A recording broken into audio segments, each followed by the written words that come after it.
Hopefully Coach Dell can make her way through the crowd. Hi. Hey. How are you, honey? Thanks for joining us. You're welcome. Thank you. So, wait.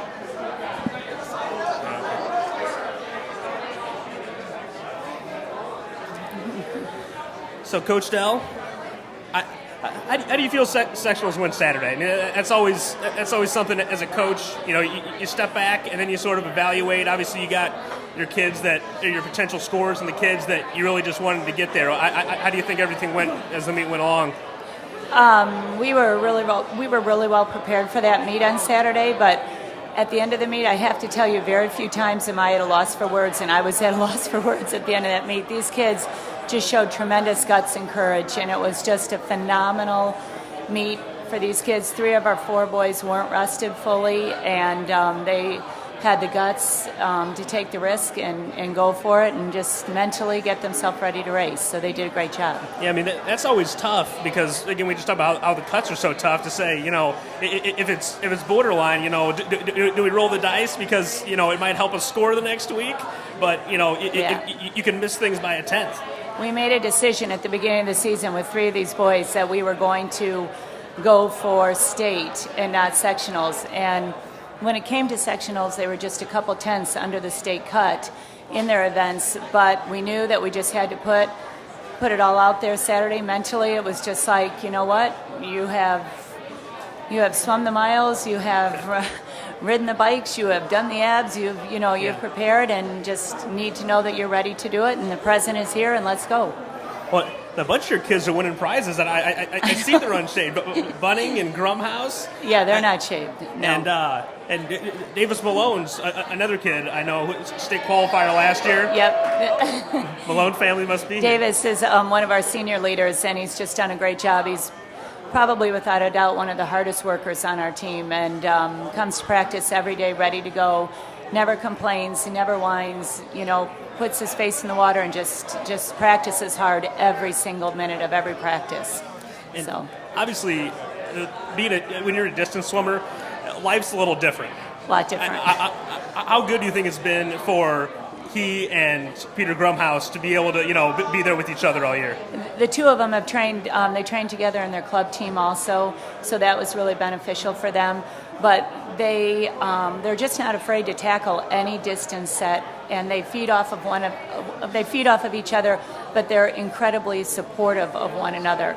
And Davis has been a great role model and mentor for Peter, and it's just worked. It's worked really well. It's been a really nice addition for us to have both of them this year. I also mentioned Brian Bunning. He's been a kid who I didn't really know that much about coming into this year, but he's been posting some unbelievable backstroke times throughout the season. Really, he is just consistent. He's so versatile. He can swim anything. He can swim from 100 breaststroke, 200 IM, put him in 500 free a couple of times. Whatever it takes to help the team, Brian is willing to do. And his specialty is 100 back, 100 fly. Actually, his specialty is probably 200 fly, as Peter Grumhouse's is probably 200 back, 1,000, those kind of things. But Brian just, I've known him almost his whole life, and he just loves to swim. It's what he's done his whole life. It's what he knows. It's what he does great. He loves to race, and he's just not afraid to do anything in the pool, nor is he afraid to change some things to make himself better. And, with his size, he has to take full advantage of what he's good at, and those are his walls.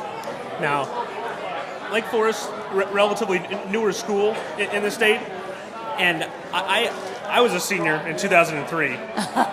What's it like for kids that come through the program to sort of have that 03 team to sort of measure themselves against when they're out there competing every week?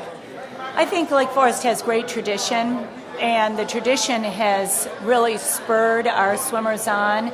And to know that they're swimming in the same pool that Matt Graver swam in, that Doug Lennox swam in, that Christina Lennox swam in, that Lisa Hamming, Mark Hamming, Dave Plandowski, Mark Plandowski, going all the way back to, 1994, 1995. It just has great tradition, and it just has a tradition of perseverance and commitment and compassion and dedication and hard work, and we've been lucky enough to be able to have those footsteps large as they sometimes are, to follow. Well, what's the alumni presence like with the program? Obviously, with these older programs, some of these alumni have kids on the team, but we talked about, younger programs, so not many of those people do have kids that are in high school yet. Not yet, but they're really supportive, and we have parents on our team that were swimmers themselves, so they understand the sport and they understand the drive and dedication that it takes. So all of that has worked out really well to benefit us. When you have parents that were swimmers, parents that understand kids, understand what it takes, the time commitment, the time management skills, all of that. Yeah, I think that's the thing that is the underlying thing in the sport of swimming is you have to have the parents that understand their kids got to get up at 5 a.m. Or they have to drive them to practice at 5 a.m. and they got to stay a couple hours after school and they're not going to have any free Saturdays. Well, and especially with boys swimming, because boys swimming, you have Thanksgiving, you have Christmas, you have finals, you have President's Weekend. You had no holidays There is off. no holiday, and they know it. And, it's also 23 inches of snow, and we're going to go practice. So it's never a dull moment in the winter. I think the joke is a national holiday just means more practice. Exactly. Yeah, 2 days. Is there a goal for this team, whether it's for a relay or a team place that's been at that goal, the light at the end of the tunnel for these guys as the years gone along? Our goal this year has been, after losing Mitch this year, is to come together as a team. And we've had great leadership from our captains, Mitch Burns and Alex Reed. They have been great captains this year. They have worked hard to bring this team together. We really adapted a wellness attitude where we were really working on fitness, working on nutrition, working on good attitudes, and really that was our goal. And then if we accomplished that, then everything else would come to fruition and would come together, and that being this coming week with these boys making it Friday, swimming Friday and making it back Saturday. So that's our goal. Well, I know you'll have them ready. It'll be exciting. State meet always is. Thanks for joining us, Coach Dell. Thanks so much. Appreciate it. Thank you.